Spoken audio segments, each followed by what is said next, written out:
Have you ever wondered how deep the roots of New York's criminal underworld go? New York, the city that never sleeps, has been the backdrop for countless tales. But beneath the glitz and glamour of Broadway and Wall Street, there exists a shadowy realm that has influenced the city's history in ways you may have never imagined. This is the enigma of New York's underworld. In the heart of this underworld, 5 major crime families have reigned supreme over the years. They're not just petty thieves or ruthless murderers. No, they're intricate organizations with a complex hierarchy operating in secret, yet influencing the city's socio-political landscape in profound ways. First, we have the Bonanno family, originating from Castellammare del Golfo, Sicily. They've been a significant player in New York's underworld since the early 20th century. Then there's the Gambino family, arguably the most infamous of the 5, with their influence extending far beyond New York's borders. The Genovese family, often referred to as the Ivy League of organized crime, have been known for their strategic intelligence, while the Lucchese family's reign has been marked by their violent and unpredictable nature. Finally, the Colombo family, the youngest among the 5, has been a constant presence, despite numerous internal conflicts and power struggles. Each of these families has left an indelible mark on New York's history. They've shaped neighborhoods, influenced politics, and even impacted the city's economy. Their activities have ranged from bootlegging during the Prohibition era to racketeering, gambling, and more. Yet the true essence of these families lies not in their criminal activities, but in their structure. Their hierarchy, modelled after traditional Italian families, has allowed them to maintain a certain level of order amidst the chaos. This structure has helped them survive, thrive, and adapt in the face of countless challenges. As we delve deeper into the darkness, we find that these crime families are not just mere criminals, they are intricate organizations with a complex hierarchy. And as we continue our journey, we'll explore how this dark underbelly of New York has evolved over time, influencing the city we know today. To understand the New York crime families, we must journey back to the late 19th century. This era was marked by a great wave of immigration, bringing with it a melting pot of cultures, traditions, and unfortunately, the seeds of organized crime. New York City, in its chaotic vibrancy, was the perfect breeding ground for these seeds to take root. The city was teeming with immigrants, many from Italy and Ireland, who were desperate for a better life. Yet they found themselves trapped in the slums, grappling with poverty and social discrimination. The American dream they sought seemed elusive, and for some, the only way out was through illicit means. In this harsh landscape, crime became a survival strategy. Petty thefts and minor con artists gradually evolved into more organized groups.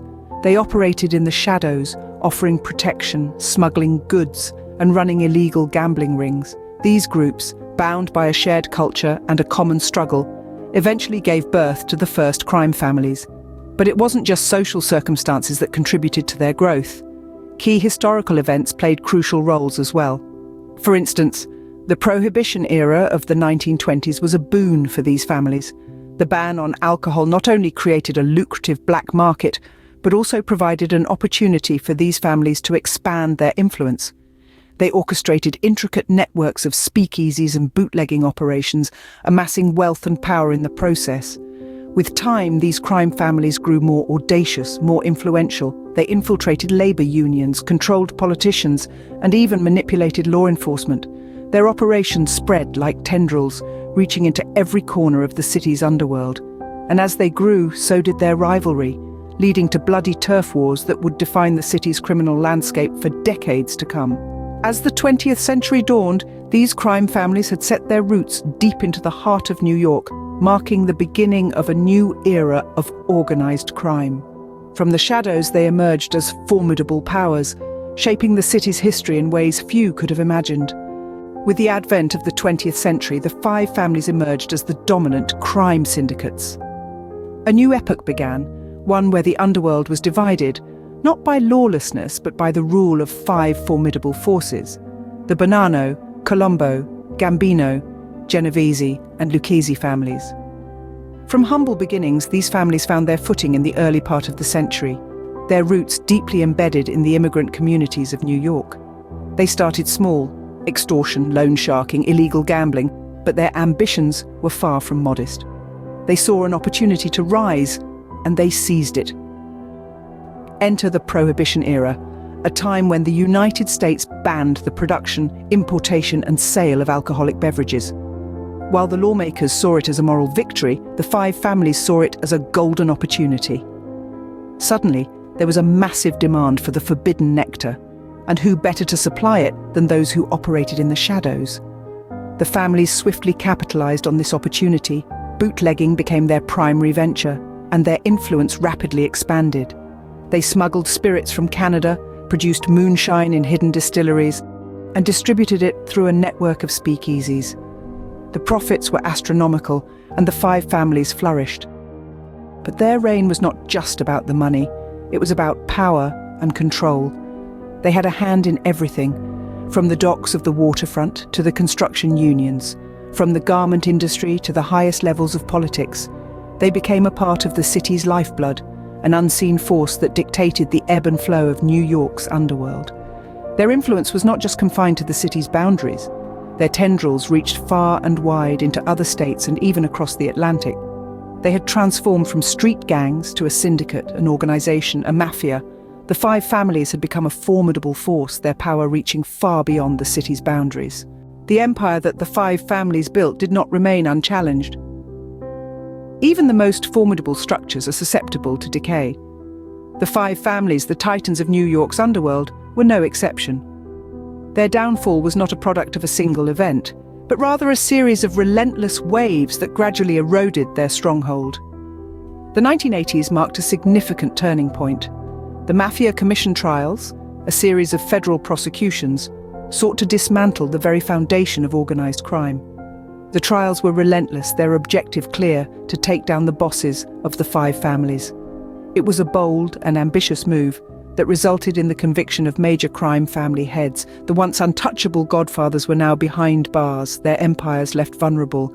Yet the trials were not the only contributing factor to the downfall of the five families. Internal conflicts, power struggles, and betrayals further weakened their foundation. The very structure that was built on loyalty and secrecy was now crumbling from the inside, revealing a world characterized by greed and treachery. However, just as the phoenix rises from the ashes, so did the five families. The 21st century marked a period of resurgence for these families. Although their operations were no longer as overt or as grand as they once were, their influence was still felt. They adapted, learned from their mistakes, and continued to operate, albeit more discreetly. They moved away from violent crimes, focusing instead on white-collar crimes. Their activities now revolved around securities fraud, cybercrime, and other sophisticated criminal enterprises. They traded their guns for laptops, their bullets for bytes. In essence, the five families evolved.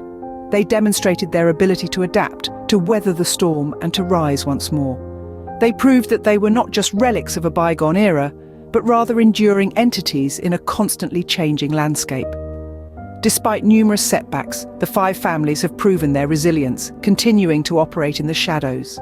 The story of New York's crime families is one of power, betrayal, and resilience.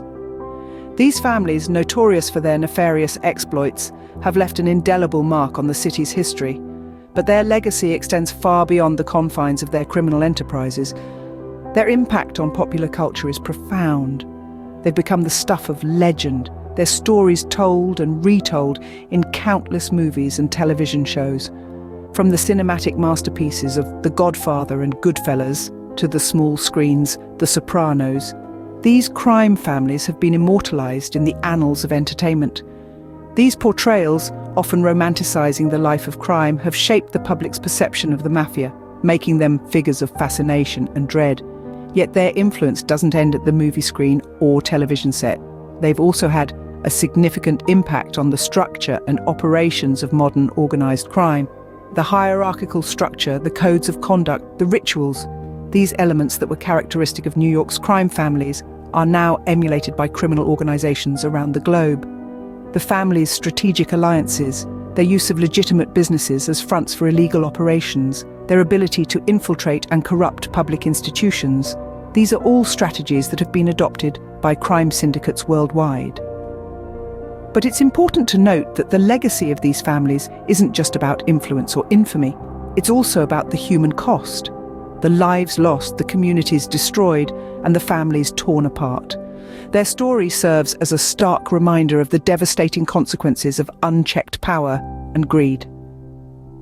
The legacy of New York's crime families is complex and multifaceted. It's a tale of power and treachery, of resilience and ruin. It's a story that continues to captivate, to intrigue, and to warn. The tale of New York's crime families serves as a stark reminder of the dark underbelly of the city that never sleeps.